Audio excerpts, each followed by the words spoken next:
kami tonton adalah Hati Merdeka. Temanya yaitu perjuangan rakyat Indonesia di Pulau Bali. Tokoh dan penokohan utama. Dayan, seorang kadet yang bisu namun memiliki kekurangan fisik yang luar biasa. Marius, seorang kadet yang ceria. Senja, seorang gadis muda yang terlibat dalam perjuangan kemerdekaan. Melati, seorang gadis yang membantu para kadet. Dayu, gadis yang diselamatkan oleh kadet. Wayan Suta, pemimpin pembentuk bawah tanah Bali. Budi, seorang yang rela mati di tangan kaptennya sendiri. Reimer, kapten Belanda. Mayor Fadli, pemimpin militer Indonesia. Perkenalkan, nama saya Nurhadijah. Saya akan membacakan alur cerita dalam film Hati Merdeka. Alur ceritanya memiliki dua misi, yaitu misi pertama menyalin berkas, di mana persalinan tersebut harus mengorbankan salah satu dari mereka. Kemudian misi keduanya memiliki misi ke Bali, di mana di Pulau Dewata mereka harus membunuh Reimer, yaitu kapten Belanda, yang telah membunuh dan menghabisi keluarga dari salah satu pejuang mereka. Gaya bahasanya yang heroik dan tragis menciptakan ketegangan dan menekankan pentingnya pengorbanan. Amanat dari film Hati Merdeka, yaitu film ini menggambarkan bagaimana para pejuang rela memperjuangkan segalanya, termasuk nyawa, demi melihat Indonesia merdeka. Saya Kaisya akan membacakan sebagian cerita pendek dari Hati Merdeka. Pada Januari 1948 di Batavia, sekelompok tentara Belanda tengah bermain polo sambil menunggangi kuda. Tak menyadari ada prajurit atau polisi yang mengintai mereka dari kejauhan. Amir dan Thomas bukan hanya datang untuk menjalankan misi, tetapi juga untuk menyelamatkan rekan-rekan mereka, Senja, Dayan, Budi, dan Marius, yang sedang menyusup ke markas Belanda untuk mencuri peta penting. Mereka berbagi tugas dengan cermat. Marius bertugas mencari peta, sementara Senja, Dayan, dan Budi mengalihkan perhatian para tentara Belanda agar Marius punya cukup waktu. Setelah mendapatkan peta yang dicari, mereka bergegas menuju tempat persembunyian di belakang markas dan bersiap melarikan diri. Namun, di tengah kekacauan itu, nasib buruk menimpa Budi. Saat hendak kabur, ia tertangkap oleh Belanda yang menuduhnya menyalin dokumen rahasia. Budi yang masih muda harus menanggung kesiksaan. Dia dipukuli tanpa ampun oleh tentara Belanda. Melihat itu, Thomas ingin menyelamatkannya, tetapi Amir menahan Thomas. "Jangan bodoh, mereka terlalu banyak," ujar Amir tegas. Amir memutuskan akan berusaha menyelamatkan Budi sendiri nanti. Dari kejauhan, Budi dengan tubuh lemah dan babak belur memberikan kode kepada Amir. Ia tahu bahwa tak ada harapan selamat dan lebih baik mati di tangan saudaranya daripada disiksa hingga mati. Dengan suara lirih, ia berbisik, "Ya Allah, ampunilah aku." Amir menutup matanya sejenak, menggenggam senapan dengan tangan gemetar, lalu menarik kelatu. Peluru menembus jantung Budi dan tubuh pemuda itu ambruk. Perjuangannya berakhir di sana. Meski para pejuang Indonesia berhasil melarikan diri, kematian Budi meninggalkan luka mendalam, terutama bagi Amir yang merasa bersalah karena telah menembak salah satu anak buah terbaiknya. Beberapa hari setelah insiden itu, Thomas mengajak Senja menikmati pentas seni di pusat kota. Di tengah keramaian, Thomas mencoba mengutarakan perasaannya. "Senja, maukah kau menikah denganku?" tanyanya penuh harap. Senja terkejut, dia masih belum siap untuk menikah. "Maaf, Thomas, aku belum bisa, masih banyak yang harus kita perjuangkan," jawabnya dengan lirih.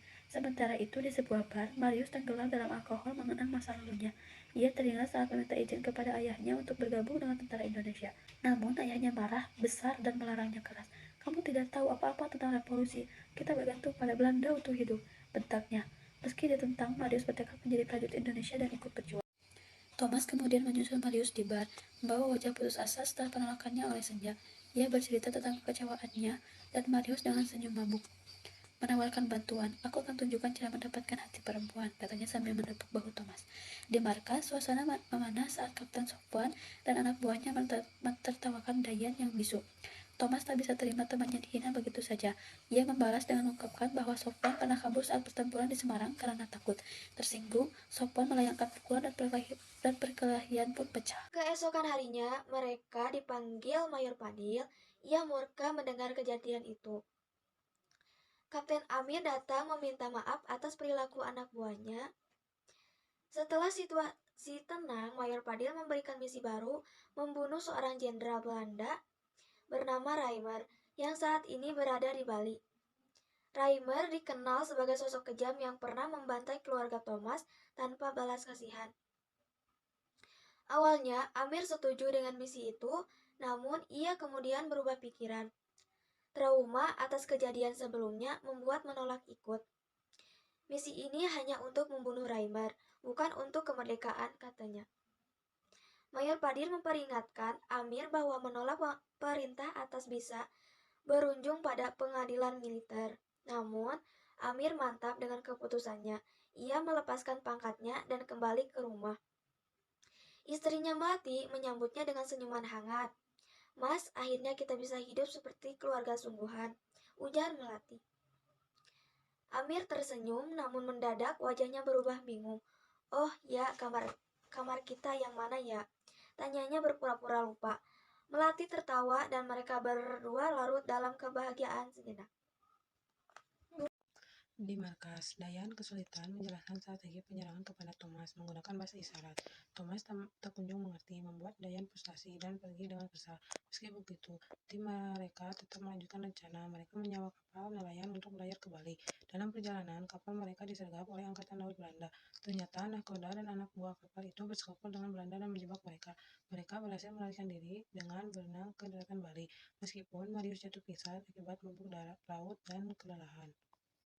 Setelah sampai di Bali, mereka menyaksikan tentara Belanda membantai warga dengan dicurigai sebagai pejuang. Dalam kekacauan itu, mereka menyelamatkan seorang wanita bernama Dayu.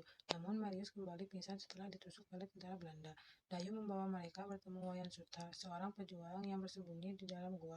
Di sana mereka dikejutkan dengan kehadiran Amir, yang akhirnya memutuskan bergabung kembali. Meski sempat terjadi perselisihan antara Thomas dan Amir, Wayan Suta memberi saran kepada mereka. Amir sebagai senior, kau di TNI, dia masih menerima kamu kembali dan sesuai dengan jabatan sebelumnya, tapi Thomas akan tetap pegang komando sampai misi tuntas. Siapa? Sahut mereka berdua. Mereka mengajak warga untuk ikut perjuangan dan melatih mereka agar menjadi pejuang tangguh. Di hutan, mereka melancarkan serangan gerilya terhadap tentara Belanda. Raimer murka mendengar anak buahnya kewalahan menghadap para pejuang. Namun kondisi Marius semakin memburuk. Dayu mengajak semua orang berdoa untuk kesembuhannya, dan keajaiban pun terjadi. Marius pun sadar kembali. Setelah itu, Dayu menemui Raimer dan memberikan informasi palsu tentang lokasi pejuang. Esok harinya, Raimer dan pasukannya menuju lokasi jebakan yang telah disiapkan. Sayangnya, Belanda berhasil menghindari perangkap utama. Raimer menyerang dengan kekuatan penuh, membuat para pejuang kewalahan. Wayan Suta tewas dalam pertempuran, membuat Amir diliputi amarah dan duka. Saat Raimer mencoba melarikan diri, Thomas mengejarnya hingga ke tebing curam. Dengan pistol di tangannya, Thomas bersiap menuntaskan dendamnya. Namun, Amir menghentikannya. Kita bawa dia hidup-hidup. Kita harus menunjukkan bahwa kita lebih bermartabat, kata Amir tegas. Akhirnya, mereka menangkap Raimer dan mengakhiri misi mereka dengan gembira. Meskipun kemenangan ini membawa sedikit kelegaan, perang belum benar-benar usai. Bagi mereka, perjuangan untuk meraih kemerdekaan masih panjang dan setiap langkahnya pengorbanan selalu menyertainya.